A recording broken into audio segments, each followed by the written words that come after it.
What if the parenting advice you've been given is backwards and it's actually making your child's behavior worse?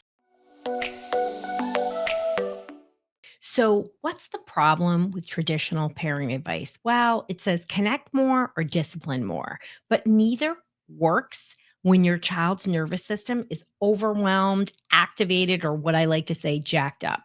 Parents feel like they're doing everything right, yet meltdowns, disrespect, backtalk keeps happening. And that's why I've created regulation first parenting. It's going to make a lot of sense to you and it's going to shift everything you're doing so you can work smarter, not harder.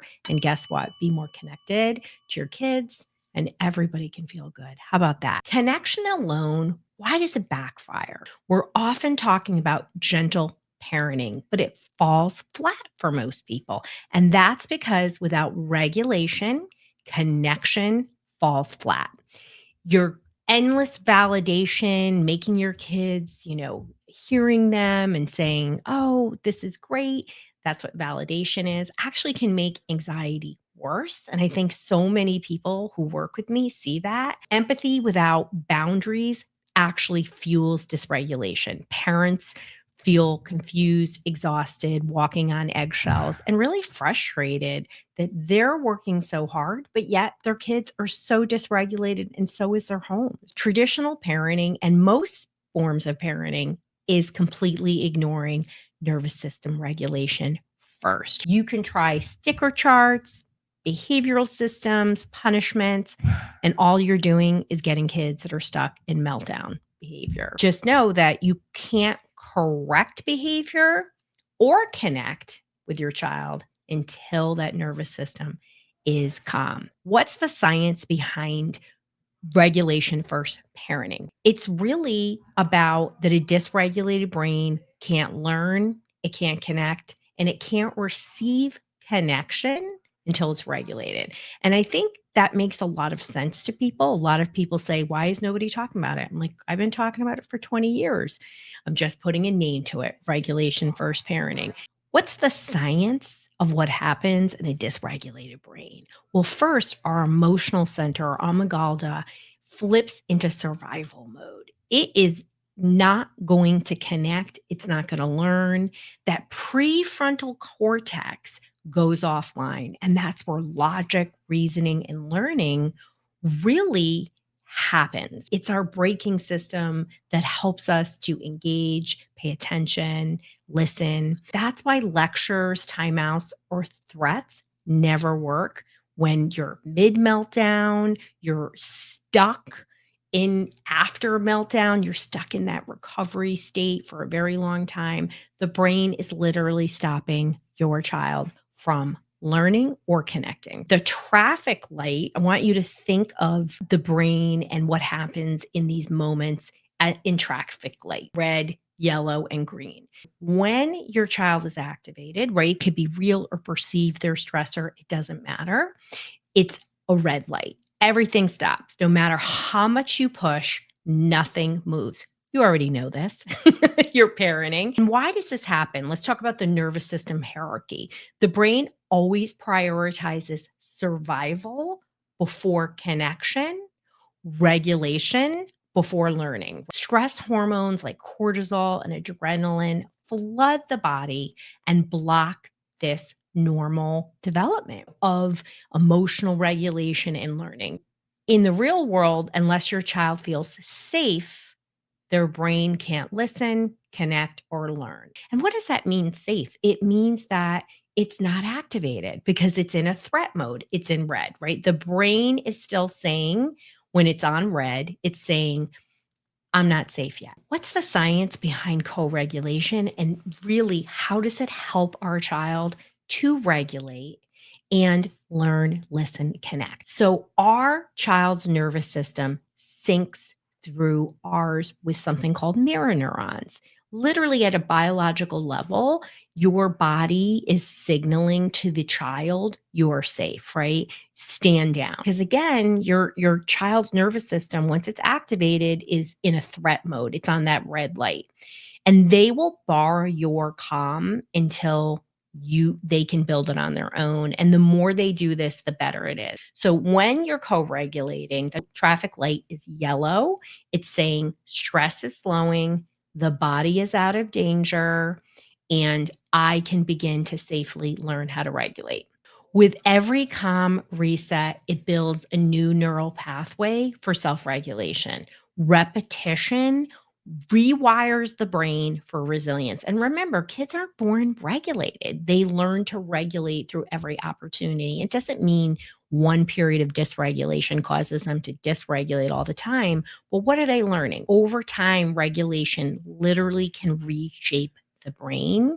So no matter what, how dysregulated your kid is, there's something clinically going on, things can change. Once they begin to regulate all the time, they move into a green light. That prefrontal cortex goes back online, and that's when connection and correction can finally happen. So, even one episode of learning how to regulate puts them into a green light. And this is where the magic happens because, again, connection and learning can only occur when they are regulated. And every opportunity that they have to do that, even if they're in the yellow light with co regulation, moves them closer.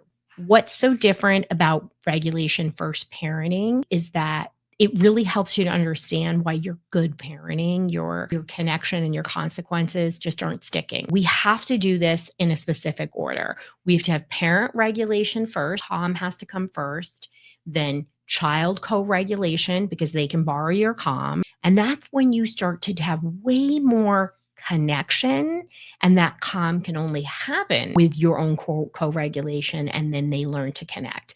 And then correction teaching is that guidance that finally sticks when their nervous system is ready. And again, I talk about this all the time. This is 80% perfect parenting. Like, you are not supposed to be absolutely 100% of the time doing an amazing job. That's just not true. You mess up this order once in a while, that's okay. If you're really struggling with co-regulation, you really need to look at why. You got to address your own triggers. I had this mom, Martina, ask me, well, doesn't this ignore emotions, regulation first parenting?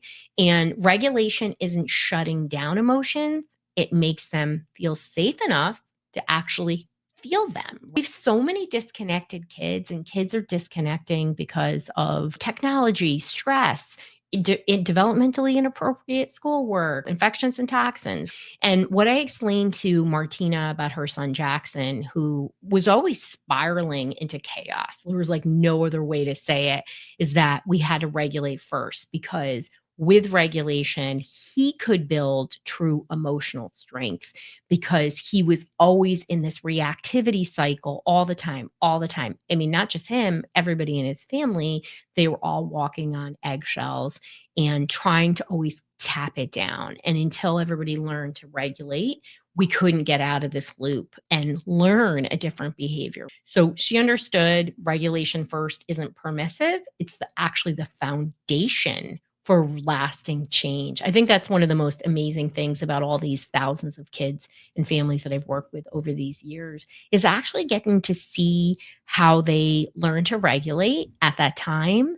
But what happens years later? Because so many of my family stay in contact with me, which is amazing. If you're looking for more support, make sure to watch this video because it's important, or other videos like this that actually can help deepen your understanding, particularly of our comms protocol and different things that are tools that every parent, regardless of what is going on, can start small and start chipping away. So, what is your next action step, and how can you start using these tools to really make a difference, right? Because that's what this is all about. Next time your kid is melting down, you can ask them, what light are you? Or you can think about that because maybe they're too irritated to even do that. So, if they're on red, stop talking. Really start focusing on, can they borrow your calm, right? Through your presence, through your reassurance, through your rhythm, through your body language, right? And if you aren't able to do that at that moment, just pause, pull back, do some breath work, do some, butterfly tapping, do some things to reset yourself because there's nothing wrong with taking 30 seconds to do that because you're going to go in hot. Wait for yellow, wait for things to come down a little bit before you try to connect, and save correction for green, right? Don't talk to them when you're both in a flare. Wait till after. How about before? I love to, talk to kids in advance. And guess what? They might get irritated, but at least they heard you. And this is something you're working towards, whatever it is, doing their homework or not being so irritated with their little sister, whatever is going on. And then just know that whatever you've tried, if it hasn't worked, it's not your fault. You're never taught a nervous system first approach like this. And I'm so glad you're here and you're watching these video, and connection first only can happen. Correction can only happen when we regulate. If you skip the foundation, you're wasting your time. Honestly, this is what happens. And people come to me in crisis and they come to me with way bigger clinical issues. We're moving to a neurodivergent society, and individuals with neurodivergence have 10 times the likelihood of anxiety, depression, OCD. That is not a coincidence. It is because their nervous system is so dysregulated. So whatever is going on at home, regulate first, right? Connect, then correct. That is how it works. We regulate, connect, correct. Pretty simple, but you still have to do it in real life. If this clicked for you and you want more weekly tips, well, then all you have to do is go to drroseanne.com/newsletter. You get our dysregulation insider, and you're going to get simple tools every week in your inbox.